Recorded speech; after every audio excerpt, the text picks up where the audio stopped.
Yo, look. Wow, absolutely beautiful. Check it out. This video I'm going to talk about some trading psychology, some trading psychology concepts, a couple of things we're going to go into, importance of having a real edge for psychology, but also importance of forgiveness. Cruising across Oahu, recorded a bunch of videos on this trip. Hope you like them. We're about to come through a tunnel through the mountains here, and I'll show you when we pop out on the other side. Headed to the east side for do some errands. I wanted to talk about trading psychology. The first thing is, I think psychology and edge are both really important. If you have no edge, your psychology is going to be bad. But sometimes you have no edge because you have psychological problems, right? There's people who are gambling addicts, and it's purely a psychological problem. Maybe it's a dopamine problem. It can happen that in person, one of the reasons gambling addicts get stuck on this is because people like to see them lose because the people around them make money, so they get treated well for losing, and it reinforces. Maybe a similar thing can happen with trading, where if you're losing and if you have a sob story and you complain to your friends or social media or your girlfriend, you get sympathy, and that could be it. So it's really important to have good psychology, and the psychology helps you develop the edge. Have the psychology of a winner, of like, I'm going to be someone who has a solid edge and someone who is a winner, right? Where some people, their psychology is like, I'm a loser, I'm a gambler, I've got a gambling problem, I'm not under control of myself, and so on, and that needs to not be you. So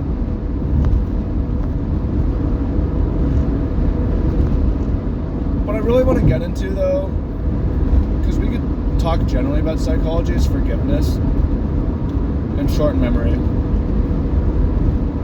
So no matter what happened in your trading journey, almost always you're going to lose a lot of money in the initial stages, and you're going to do a lot of trades wrong, and you have to get to a point where you can rationalize it as tuition to the marketplace and also forgive yourself for it and not beat yourself up. It's really easy and even as you become profitable, you're going to continue to make some mistakes. You're not going to play perfect. By the way, coming up on the tunnel, hold your breath. I'm not going to hold my breath, but this is one of the things you can do. I'm going to talk to you as we go through, but check it out. I think it's about a minute breath hold, so do some deep breaths, whatever, if you want to do this with me. I'm going to continue to talk to you about psychology as we go through the Tetsuo Hirano Tunnel and emerge in Kaneohe. So maybe you're holding your breath, see if you can do it. But yeah, you need to be forgiving to yourself. And yeah, because if you do need to learn and have a little bit of pain, a sting from touching a hot stove and saying, I screwed up, I messed up, I shouldn't have done that. But you cannot be too hard on yourself and talk down on yourself too much, or it's hard to recover. And this is the short memory thing, and this is something you learn in professional, or just from playing sports like basketball. You miss a shot, you have to forget about it and just take the next one during the game. After the game, you can evaluate, but you need to have a short memory. And what that really means is just being in the present moment and ready for what comes next, and ready to react for what comes next. Because if you're too caught up on, I should have done this, or I should have done that, you're going to miss out on what you should do now. Alright, looks like we're about to bust through this tunnel. Those of you guys who held your breath, we're almost there. Nice job. If you did it, comment down below. And here we are coming out on the east side of Oahu. Absolute beauty. Kaneohe Bay, Kailua, down below us. You can kind of see. Anyways, back to me. So present moment, forgiveness, how do you do that? Well, one thing is practicing gratitude every morning, what you're grateful for. That's one of the things. I find that to be very useful. Another thing is actually having a legitimate edge.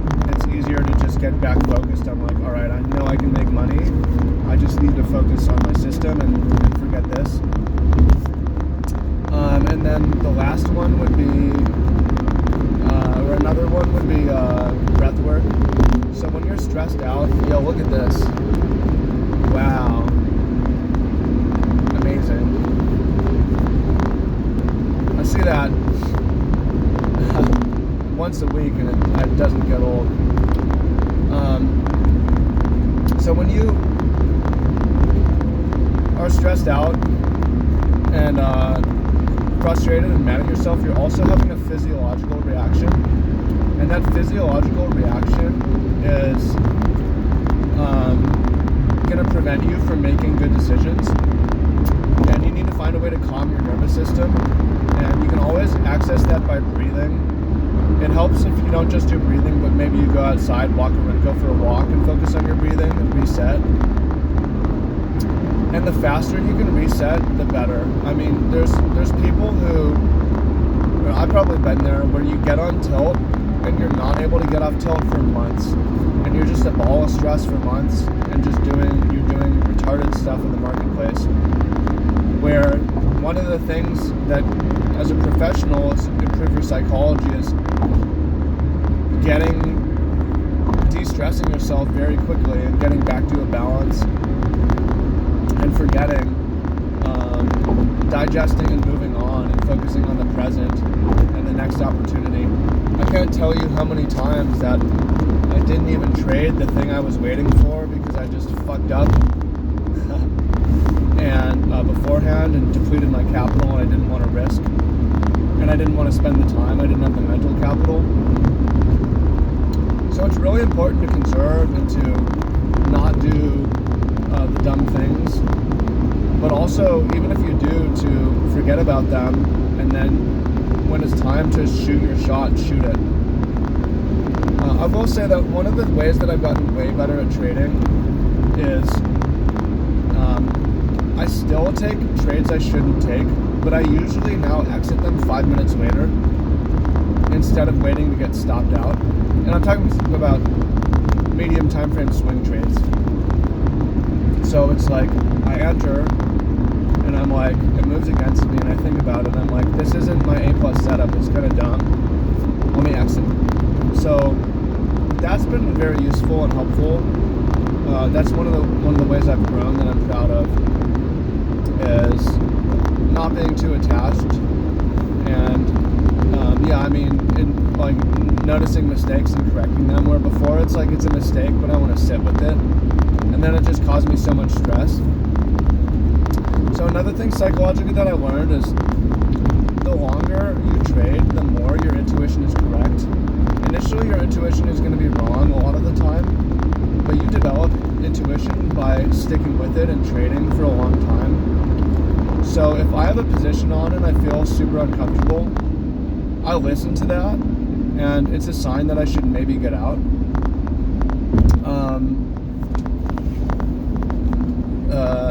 So, and I'm able to tap into that immediately, where I put on a position and I'm like, I'm uncomfortable. I just made this position, I'm uncomfortable in it. Let me immediately get out and make myself comfortable. Some Paul Tudor Jones says is part of your job as a trader, his job is try to make himself as comfortable as possible all day.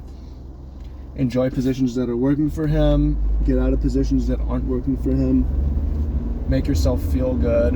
Do you want to pursue pain or happiness? A lot of y'all trade like you'll want to pursue pain. I trade like I want to pursue happiness. So, yeah, I mean, there's a lot of things you could say on psychology, and I touched on a lot of things, and we could touch on a lot more things. It for sure matters. Edge is, as having a edge is maybe more important, but your psychology will find you that edge, right? If you cannot stop from stress gambling, you won't have the time to get the computer back testing, right? Or to figure out, or the journaling, the slow process of form and testing to figure out what works. So yeah, you need to calm yourself in order to get the data, to get the system to remain calm, right? So these chicken and the egg, what happens first, good psychology or good trading system, right? If people are trading, you could say, well, this person's psychology is bad because they don't have a trading system. Well, what is their psychology that lets them trade without a trading system, right? If you're trading without a trading system, your psychology is, I'm okay gambling, like I want to gamble. So yeah, you do need to fix it, and there's a lot of things you can do that help. Having a plan B, honestly, is helpful, or side income, having different streams of income, getting good sleep, exercise, having other things that you enjoy doing, friends, people you can talk to, other hobbies, activities, really helpful. And the more knowledgeable you are, the more experienced you are, the easier it becomes. So you just gotta stick with it over the years. So stick with it over the years. It's gonna get better. Your psychology will naturally improve with time. And over time, yeah, you become numb to a lot of the wins and losses. So hope you find that useful. Appreciate you. Much love. Talk to y'all soon.